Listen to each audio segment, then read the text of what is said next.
Bonjour à tous, aujourd'hui on va parler des Rohingyas. C'est un groupe ethnique qui vit en Birmanie et qui en ce moment est en train de se faire massacrer uniquement parce qu'ils sont musulmans. Voilà, c'est tout. Ils sont musulmans.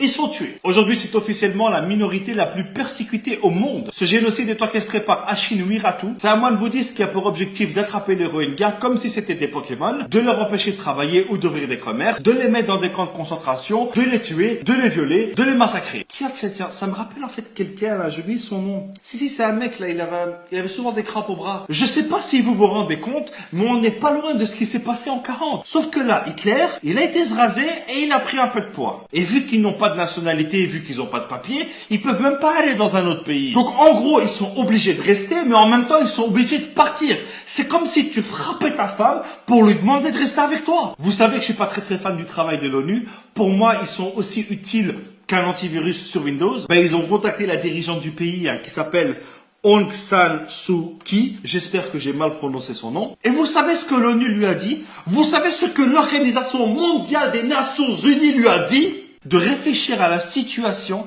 et d'écouter sa voix intérieure. Donc si je résume, t'as des femmes et des enfants qui sont en train de se faire massacrer et t'as l'ONU qui se prend pour maître Yoda. Mais c'est quoi cette demande de merde? T'imagines, moi je tue des gens, je vais devant le juge et je lui dis madame, je vais écouter ma voix intérieure, mais directement après, moi et toute ma famille on va en prison.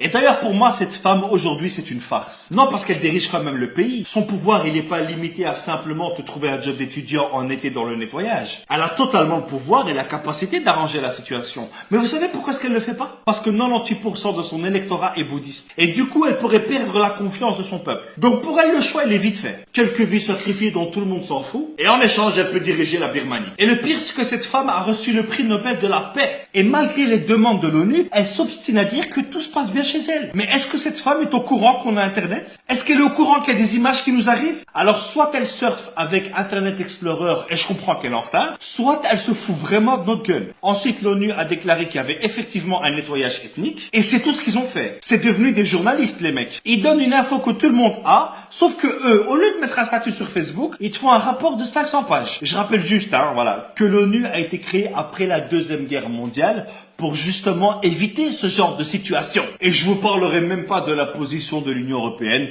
Pour moi, ils ont que deux positions. Debout ou assis, c'est tout. Et vous savez c'est quoi le pire? C'est qu'on connaît le coupable. On sait très bien qui a fait ça. On connaît son nom, son prénom, on sait où il est. Pourquoi est-ce qu'il ne l'arrête pas? Pourquoi est-ce qu'il ne le juge pas? Pourquoi est-ce qu'il ne le condamne pas pour crime contre l'humanité? Aujourd'hui, ils sont où tous ces pays qui envoient des soldats pour défendre la démocratie? Je pense que s'il y avait du pétrole en Birmanie, cette situation, elle se serait réglée en 2-3 coups de fil. Et ce qui me rend triste, c'est que je trouve qu'on donne plus d'importance à des trucs comme qui a volé Kim Kardashian, les snaps de Jerem Star, plutôt qu'à un peuple qui est en train de se faire massacrer. Parce qu'au niveau du j'en ai rien à foutre, les Rohingyas sont moins intéressants que la crotte de nez que tu mets sous ta table pendant ton cours de français. Je terminerai juste en disant que l'article 2 de la Convention des droits de l'homme donne droit à la vie. L'article 3 à l'interdiction de la torture. L'article 4 à l'interdiction de l'esclavage. Et l'article 5 au droit à la liberté et à la sûreté. J'ai honte pour tous ces pays qui se disent démocratiques, pour tous ces pays qui se disent pour la paix, alors qu'ils ne sont même pas capables de respecter et de faire protéger 5 articles d'une convention qu'ils ont signée. Si vous ne pouvez pas les aider financièrement, soutenez-les en parlant d'eux. Partagez cette vidéo, partagez d'autres vidéos, partagez des articles, bref, il faut en parler. Vous savez, dans les films, on dit silence, on tourne. En Birmanie, on dira maintenant silence, on tue.